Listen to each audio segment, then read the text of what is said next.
Southeast Radio's Business Matters with Karl Fitzpatrick.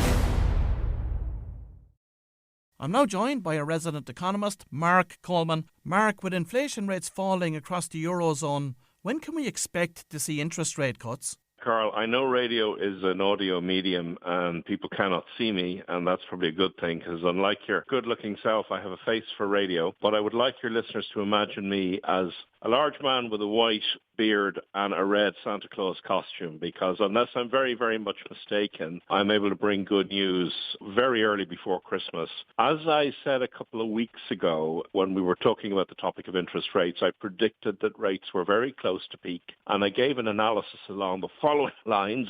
Basically, that not only is inflation going to come down quite quickly towards the end of this year and early next year, but for, let's say, political economy reasons, I don't think the European Central Bank wants to see them stay that high so close to an electoral cycle, which is going to commence towards the end of next year. Do central banks officially take electoral cycles into account? Officially, no. But in reality, we know the world isn't always the way it's supposed to be. So let's just put it like this.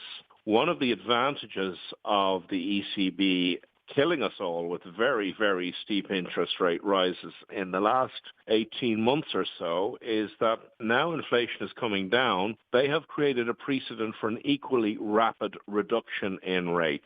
And I think that's going to start kicking in Q2 of next year. So I think between April and May, we are going to see about 4, maybe 5, certainly no more than 6, but I would guess 4 to 5 rate cuts. And the first 3 of those at least will be half-point cuts, and the last 1 or 2 will be quarter-point cuts. So they're not going to go back down all the way because they have to do something called recalibration.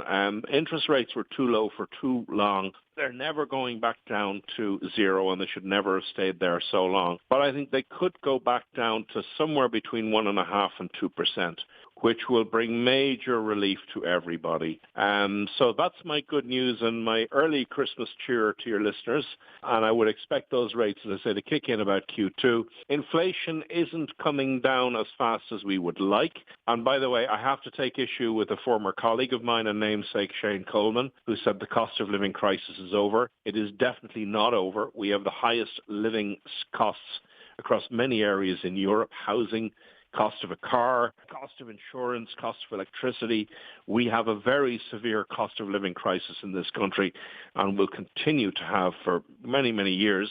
And if Shane is up for debate on that, I'd be delighted to take him on. But the inflation crisis, which is different, inflation is the rate at which prices are increasing. That does appear to be abating. And from a rate of inflation of 6.4% last month, or the last month for which we had data, the latest rate is now down to around 5.1. It's still above 2%, which is the ECB's rate of reference. But if you notice the rate at which it's coming down from 6.4 to 5.1, you follow those steps over the next couple of months, and it should be getting close enough to 2%. What's more, the ECB's forecast for inflation over the medium term, which is a period of about 3 or 4 years, should be hitting 2%. So it's not just where the inflation rate is going, which is going down, but it's also the forecast of where inflation will be in the next 3 or 4 years. That's going down even faster, and it will hit the ECB's 2% reference rate, and that will give the ECB's Governing Council every reason it needs to start cutting rates from Q2. Well, if you've just tuned in, that was a resident economist, Marc Coleman. And Marc will be joining us again on next Saturday's programme. Southeast Radio's Business Matters with Karl Fitzpatrick.